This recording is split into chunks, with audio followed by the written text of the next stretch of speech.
Kahanga-hanga po ang pagsisikap na makapag-aral ng ilang estudyante sa probinsya. Sa Abra, 2 kilometro ang nilalakad ng isang may kapansanang estudyante papuntang eskwela. At sa Sorsogon naman, mga bundok at sapa ang sinusuong ng 4 na magkakapatid. Makapasok lang.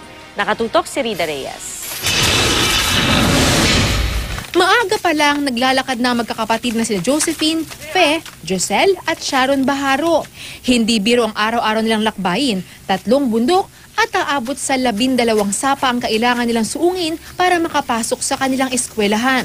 May bitbit pa nga silang piling ng saging, nyog at ilan pang gulay na pambenta para may maipangtusto sa kanilang mga pangangailangan.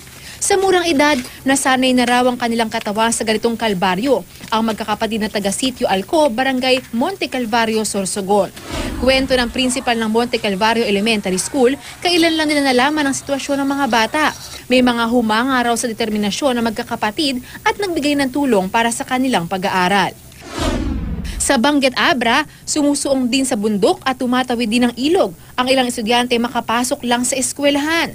Bago nga sumikat ang araw, handa na sa kanilang paglalakbay ang mga mag-aaral na nagbabaon pa ng pamalit na damit. Ang ilan kasi sa ilog na rin naliligo bago pumasok sa paaralan. Hiling nila sa lokal na pamahalaan, sana raw magkaroon ng tulay na pwede nilang tawiran para hindi na kailangan dumaan pa sa ilog papuntang eskwela. Hindi naman hadlang para sa isang estudyante sa Bukay, Abra ang kanyang kapansanan para makapag-aral. Kahit pa nga pilay ang 12 taong gulang na si RJ Taylor, walang reklamong nilalakad ng estudyante ang 2 kilometrong distansya ng kanyang eskwelahan mula sa bahay.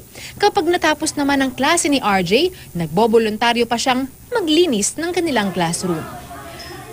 Rida Reyes, Nakatutok, 24 Oras.